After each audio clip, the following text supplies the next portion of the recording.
ଗ୍ରାମପଥ ଏହି ଗ୍ରାମପଥ କବିତାର କବି ହେଉଛନ୍ତି ବିନୋଦ ଚନ୍ଦ୍ର ନାୟକ। ଆମେ ଜାଣିବା ଆଜି ଏହି କବିତାର ବ୍ରିଫ୍ ସମରି, ଯୋଉଟାକି କବିତାର ସାରାଂଶ। ଓକେ, ଗ୍ରାମକୁ ସଂଯୋଗ କରୁଥିବା ବାଟ ବା ପଥକୁ ଗ୍ରାମପଥ କୁହାଯାଏ। ଏହି ଗ୍ରାମପଥର ପାର୍ଶ୍ୱରେ ଗ୍ରାମ୍ୟର ବାସ୍ତବ ଦୃଶ୍ୟ ଦେଖାଯାଏ। ଗ୍ରାମପଥକୁ ଲାଗି ଦୁଇ ପଟରେ କ୍ଷେତ ଥାଏ। ଏହି ଗ୍ରାମପଥ କଡ଼େ କଡ଼େ ସାତ ତଣ୍ଡି ଫୁଲ ଫୁଟିଥାଏ। ପୁଣି ସେହି ଦିଗନ୍ତ ବିସ୍ତାରୀ ଧାନ କ୍ଷେତ ପରେ ମାମୁଁ ଘର ଗାଁ ଦେଖାଯାଏ।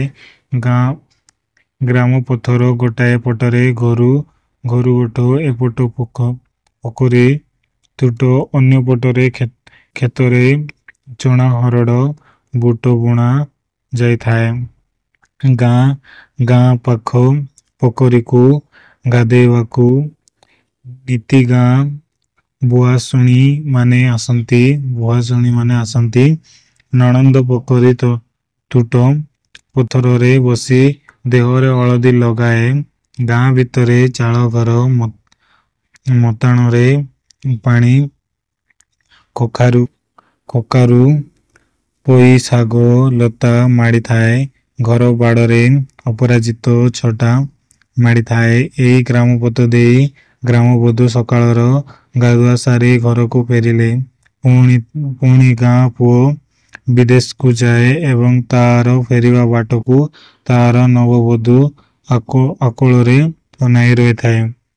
ସେହି ନବବଧୂ କାଉକି ବାରତ ଆଣିବ ଅପେକ୍ଷା କରିଥାଏ। ଶାଶୁଘରକୁ ନବବଧୂଟି ଆସି ଏହି ଗାଁରେ ତାର ସାରା ଜୀବନ ବିତାଇ ଥାଏ। ପୁଅ ଝିଅ ନାତି ନାତୁଣୀଙ୍କ ମେଳରେ ତାର ଜୀବନ ସରିଯାଏ ଏବଂ ମୃତ୍ୟୁ ପରେ ଶ୍ମଶାନକୁ ଏହି ଗାଁପଥ ଦେଇ ଯାଏ। କବିଙ୍କ ଦୃଷ୍ଟିରେ ଏସବୁର ସାକ୍ଷୀ ହେଉଛି ଗ୍ରାମପଥ। ଜନ୍ମ ରାତିରେ କୁମାରୀମାନଙ୍କ ମିଳିତ କଣ୍ଠରେ ଗ୍ରାମପଥ ପୁରି ଉଠେ। ଧାନ କ୍ଷେତରେ ତରୁଣ କୃଷକ ରାତିରେ ଶୋଇବା ପାଇଁ ଯାଏ। ଗାଁରେ ବଢ଼ିଥିବା ଝିଅ ତାର ପ୍ରିୟ ଧୂଳିଘର ମାୟା ଛାଡ଼ି ବିବାହ କରି ଶାଶୁଘରକୁ ଏହି ଗ୍ରାମପଥ ଦେଇ ଯାଏ। ଶାଶୁଘରକୁ ଗଲାବେଳେ ମାଆର ଅମାନିଆ ଲୁହ ଝରି ପଣତ କାନିରେ ଶୁଖିଯାଏ। ଝିଅ ନିଜ ଘର ଛାଡ଼ି ଶାଶୁଘରକୁ ଗଲାବେଳେ ଗାଁ କଥା ମନେ ପଡ଼ି ତା ଆଖିରେ ଲୁହ ଆସେ। ପ୍ରତ୍ୟେକ ଦିନ ପାଇଁ ଏହା ବିଧିର ବିଧାନ।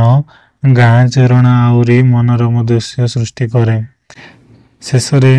ଶେଷରେ କବି ନିଜ ଗ୍ରାମର ସେହି ଗ୍ରାମପଥ ଏବଂ ଗ୍ରାମ୍ୟ ଜୀବନ କଥା ମନେ ପକାଇ ବିଷାଦିତ ହେଉଛନ୍ତି।